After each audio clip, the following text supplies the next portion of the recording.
Hi, my name is Peterson, and I am the partner and advocate for Peterson.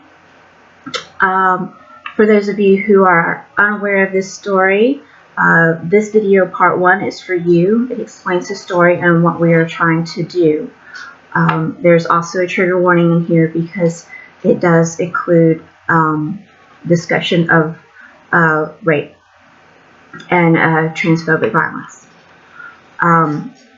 If you are already familiar with Kai's story, please feel free to skip ahead to the second video in this session. Kai Peterson was assaulted in 2011. During the attack, Kai fought against his attacker, causing a fatal wound. Kai was subsequently arrested for murder. DNA evidence and the rape kit confirmed that he had been brutally raped and assaulted. Regardless of the evidence, the public defender and Sumter County DA denied Kai the right to plead self-defense under the Georgia Stand Your Ground law. When asked why he was denied, his public defender stated that he had 2 strikes against him, that he was black, and that he didn't look like a rape victim. While awaiting trial, Kai was denied his right to treatment for the sexual assault and spent much of his first year heavily medicated. After sitting in Sumter County Jail for a year, the public defender's office came to him finally and offered him a plea deal of 20 years, which he denied. And then again, they came to him with another plea deal of 26 or 15 years behind bars for involuntary manslaughter. Kai was unaware at the time that the state of Georgia has a 10-year maximum for the sentence of involuntary manslaughter and agreed to take the plea deal.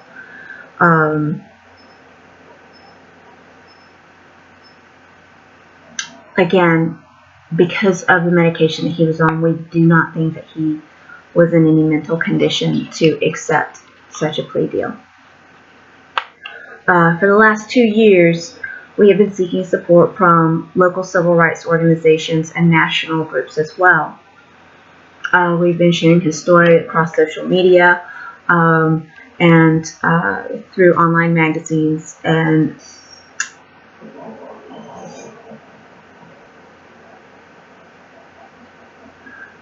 this is part 2 of the video if you are already aware of Kai's case.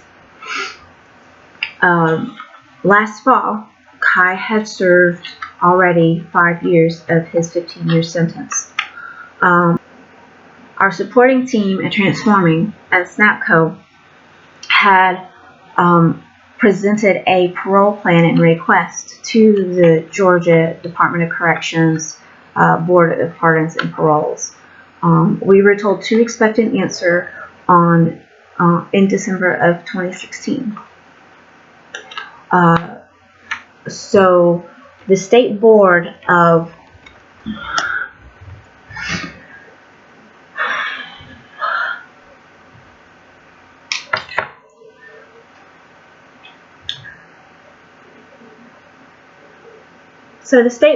Pardons and Paroles had finally handed down its decision for Kai on Inauguration Day, January 20th of 2017. He first learned about his devastating news through the legal team at Transforming yesterday, January 23rd. The Department of Corrections didn't bother to tell Kai himself. The parole board has set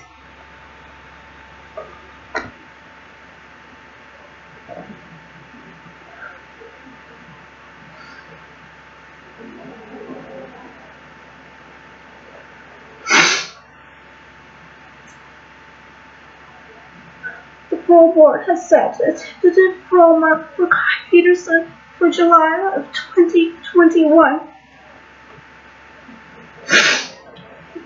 By the time they have agreed to possibly release him, he will have served 10 years of the 15-year sentence.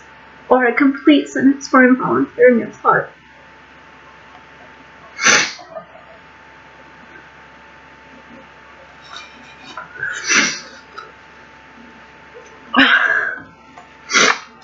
This morning, I received a message from Kai that he would like for me to share with all of you. First, I want to thank everyone for their continued support. I had expected to be denied, but was not expecting the parole date to be so far from now. It is clear to me that I have a purpose here. While my loved ones and supporters will continue to fight for my freedom from the outside, I will continue to fight for the medical care and treatment of trans inmates from the inside. Yes, we are devastated, but I see this as an opportunity to set a precedent with the Georgia Department of Corrections in trans medical care and treatment. I do not feel that I will be forced to stay here until 2021, but I do believe I will not be released until my purpose here has been served. Until that time, I ask for you all to keep sharing my story, participate in the Free Kai Project, send your photos in, support my partner in her efforts, sign the petition and send letters, keep our family in your prayers and meditations. Special thanks to Miss Annie and all of those who have continued to support us over the last 2 years. Your brother, Kai Peterson.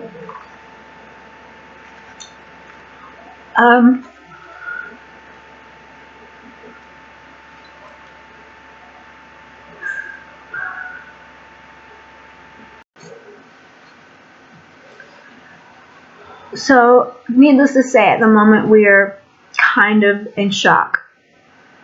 Today we are grieving, not only for Kai's sentence and for the decision from the parole board, but also for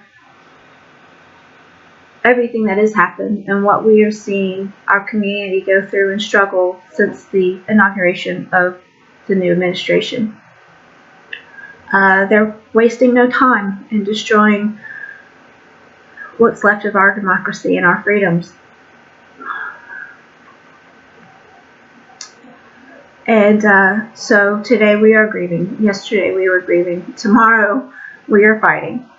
Tomorrow we will continue to push forward and try to come up with a plan. We are still seeking legal assistance in our pursuit of a suit against the state of Georgia. And we will continue to fight for Kai's freedom as well as the care and medical needs of transgender inmates. For the moment, I am taking down Pinky Shear Facebook, and I will be concentrating all of my efforts and work in continuing to help support Kai and fighting doubly hard to have him released.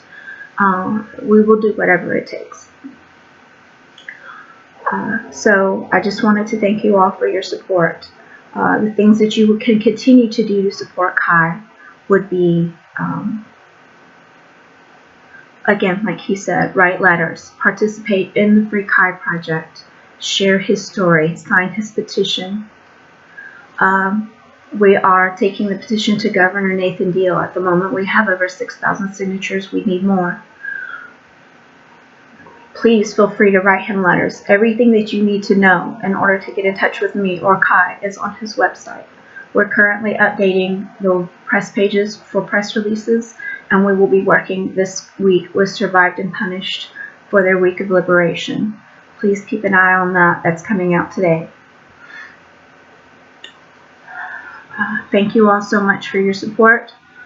You can find a message on the website today, a letter from Transforming and SNAPCO in regards to the decision that came down from the parole board.